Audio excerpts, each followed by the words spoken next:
Baik, Sapa Indonesia Pagi, kita masih berbicara mengenai Perpres Nomor 7 Tahun 2021 ini tentang rencana aksi nasional pencegahan dan penanggulangan ekstremisme. Kita masih bersama Bang Ali Mohtar Ngabalin, Pak Wawan Purwanto dan juga Mas Ridwan Habib. Tadi ada pertanyaan dari Mas Ridwan, Bang Ali, mengenai Ya, yang penting sekarang ini selain sosialisasi juga agar masyarakat paham ya, apa sebenarnya turunan dari peraturan ini adalah pentingnya pendefinisian dari ekstremisme itu sendiri. Jangan sampai justru hanya dengan atribut fisik ini sudah bisa disebut ekstrim, tapi ya, pemahamannya sendiri justru ini tidak ya, ditangkap atau diingat oleh masyarakat bahwa itulah justru seharusnya yang dinilai.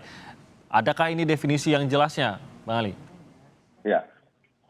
Mas Timothy, yang paling penting itu adalah pandangan kita tentang bagaimana orang menjalankan eh, paham sikap agama dan pandangan-pandangan politik tentang ideologi.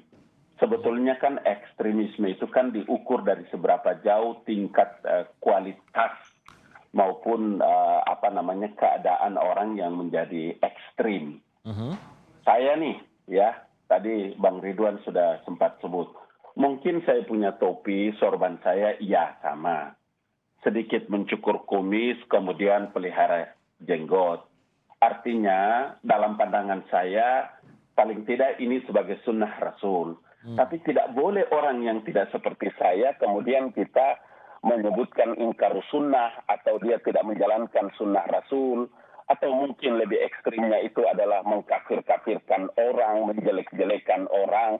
Saya berpandangan dan saya berpendapat menurut keyakinan agama saya, Islam itu adalah inna dina indallahil Islam. Agama yang paling mulia itu Islam, diterima di sisi Allah. Tapi tidak boleh saya bilang kepada orang lain bahwa kau punya agama itu agama yang dimurkai Allah, kau punya agama itu adalah agama yang masuk neraka dan lain. Tidak bisa, karena orang lain punya pandangan yang sama seperti saya. Dia menganggap bahwa agamanya adalah agama yang paling benar, agama yang dituntun untuk menemui Tuhannya dan lain-lain. Posisi inilah yang harus diberikan satu pemahaman, kita tidak boleh ekstrim, tapi kita boleh meyakini diri kita sebagai orang Islam yang taat kepada Allah Subhanahu wa taala, kemudian tidak mengkafir-kafirkan orang lain dan seterusnya. Dalam posisi inilah ya Mas Timothy, makanya saya bilang, sorban saya boleh sama, tapi isi kepala saya tidak sama. Kita menjadikan Pancasila sebagai dasar negara, Undang-Undang Dasar Republik Indonesia sebagai sumber dari segala sumber hukum di Republik ini. Bagaimana posisi Al-Quran? Al-Quran kitabullah, firman-firman Allah yang tidak boleh engkau samakan dengan kitab manapun. Paham inilah yang menurut saya dan para ahli seringkali menyebutkan tentang kenapa umat Islam itu menjadi penting tentang menerjemahkan surat Al-Baqarah ayat 143. A'udzubillahi minasyaitonir rajim. Wa kadzalika ja'alnakum ummatan wasatan. Umat yang ada di wilayah pertengahan. Wasit, itu Timothy, kata wasit.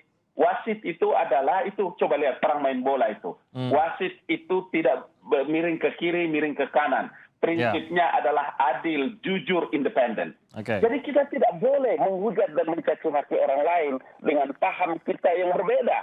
Wasatiyah, paham wasatiyah, gitu loh. Nah, Bang Ali, ini kan yang dipegang, tapi pada saat di tengah masyarakatnya, bagaimana agar masyarakat ini bisa benar-benar memahami apakah seseorang itu hanya memiliki entah itu penampilannya saja yang dia anggap, ini sekali lagi secara subjektif, dia anggap ekstrim, atau justru ada tindakan-tindakan mencurigakan yang mengarah kepada pemahaman ekstrim, dan bagaimana juga membedakan definisinya ini, Bang Ali? Akan tertuang di mana definisi mengenai ekstrim atau tidak ekstrim, ataukah ini diserahkan kepada kebijaksanaan dari aparat yang akan menindak? Pertama, memang ada regulasi yang sudah mengatur. Kita tahu bahwa undang-undang, ya, saya tadi menyebutkan ada beberapa hierarki undang-undang kita, regulasi di tanah air. Ada Undang-Undang Dasar 1945, ada Ketetapan Majelis Perwakilan Rakyat Republik Indonesia, turunnya adalah undang-undang, kemudian peraturan pemerintah pengganti undang-undang, ada peraturan pemerintah, turunnya lagi ada peraturan presiden. Di peraturan presiden nomor 2 tahun 2021 ini kan menjelaskan tentang rencana aksi nasional, ya, rencana aksi nasional terkait dengan penanggulangan ekstremisme berbasis kekerasan. Makanya kita lihat di pasal 2 itu ada penjelasannya di situ terkait dengan masalah sasaran, kemudian memberikan perlindungan terhadap atas rasa aman warga negara dari ekstremisme. Kesananya lagi itu menjelaskan tentang bagaimana peran serta masyarakat dan penjelasan-penjelasan terkait dengan status, kedudukan, pandangan, kemudian kesepakatan kita tentang apa yang disebut dengan ekstrim dan ekstremisme.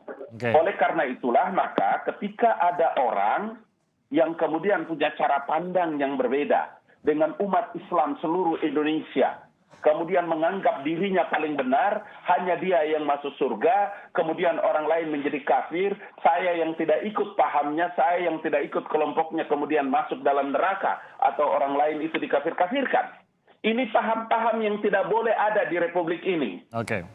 Presiden Joko Widodo, Mas Timo, itu telah memikirkan masalah ini sebagai bagian yang terpenting dalam ancaman bagi kehidupan warga negara Indonesia dalam hal politik dan agama di masa-masa yang akan datang. Munculnya perpres ini punya alasan-alasan yang rasional dan tentu saja sebagai tenaga ahli utama kantor staf presiden, tentu saya ingin menyampaikan bahwa kita harus memberikan dukungan penuh atas penerbitan Perpres nomor 7 tahun 2021 ini.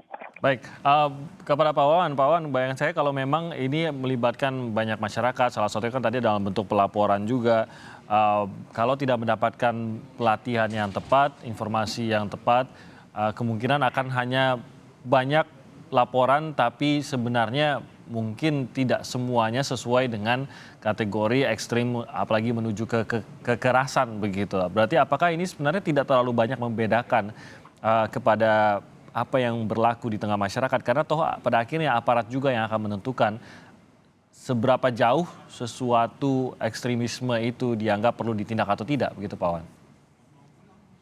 Ya, kalau sudah dilaporkan, setidaknya akan ditindaklanjuti dengan pencarian bukti-bukti. Jadi ada penyelidikan.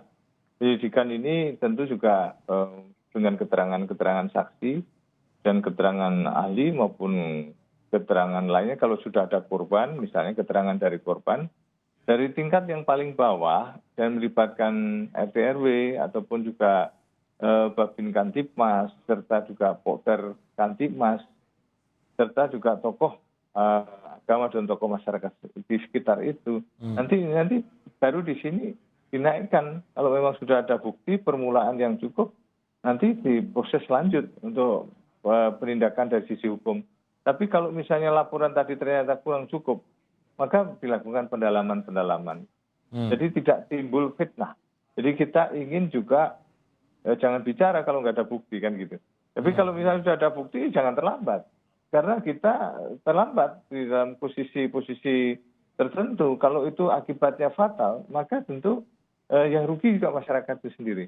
Oleh karenanya proses pelatihan nanti tentu ada buku saku yang juga akan disampaikan kepada masyarakat yang di mana dia ada klausul-klausul serta juga mekanisme dan sistem pelaporan yang berlaku.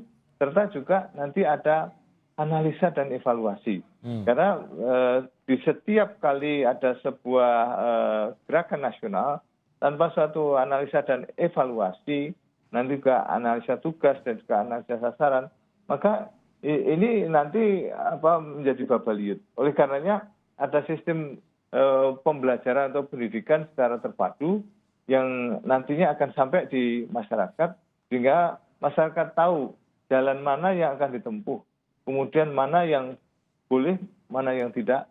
Nah, disitulah maka ajaran-ajaran yang akan disampaikan selama pendidikan yang akan lebih menentukan.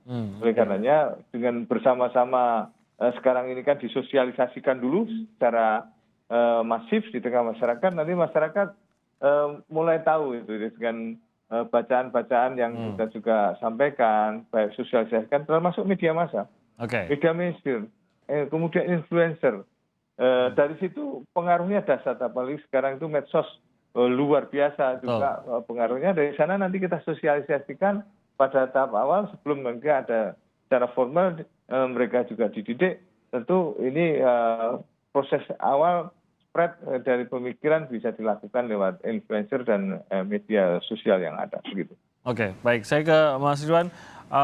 Tanggapan Anda mengenai bagaimana ada yang mengatakan bahwa kalau ini kan nanti dari BIN juga terutama juga menerima informasi, tapi ini banyak merujuk pada paham yang dimiliki seseorang. Seperti tadi dikatakan Bang Ali bahwa tidak boleh ada beberapa paham-paham yang tidak boleh dimiliki seseorang terhadap negaranya tentu saja, apalagi kalau itu berujung pada kekerasan gitu dan pembangkangan. Tapi banyak yang mengatakan bahwa tapi pengukurannya bagaimana? Apakah karena hanya seseorang memang memiliki paham yang katakanlah serong, merasa paling benar, tapi memang tidak melakukan apa-apa terhadap paham tersebut. Tapi akhirnya ia harus menjalani proses hukum. Ini terasa opresif begitu. Apakah peraturan yang dibuat ini bisa mengarah ke sana kalau memang disalahgunakan, terutama oleh mungkin oknum aparat tertentu begitu, Mas Ridwan? Ya, Mas Timothy, ini kan baru beberapa hari ditandatangani oleh Bapak Presiden ya. Mari kita beri waktu bagi sekber ini untuk melakukan sosialisasi dulu. Tetapi yang jelas kalau stakeholder terkait nanti dilibatkan, maka akan lebih baik. Saya ambil contoh begini, kita ngajarin memancing ikan yang benar. Itu kalau yang ngomong adalah seorang pemancing profesional, dia pasti lebih dipercaya. Kita ngajarin memasak kue, tapi yang ngomong ini seorang yang nggak pernah masak, kan nggak masuk. Gitu.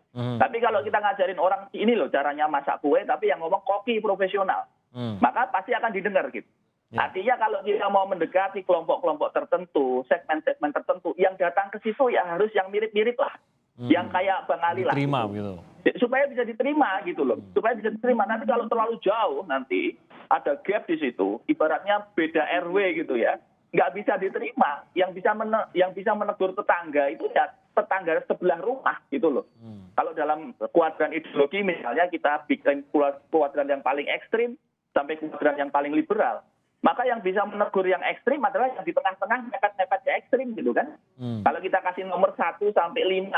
1 itu yang paling ekstrim, 5 ini yang paling liberal. Kalau yang disuruh menegur nomor 1 itu nomor 5, nggak bisa, kejauhan.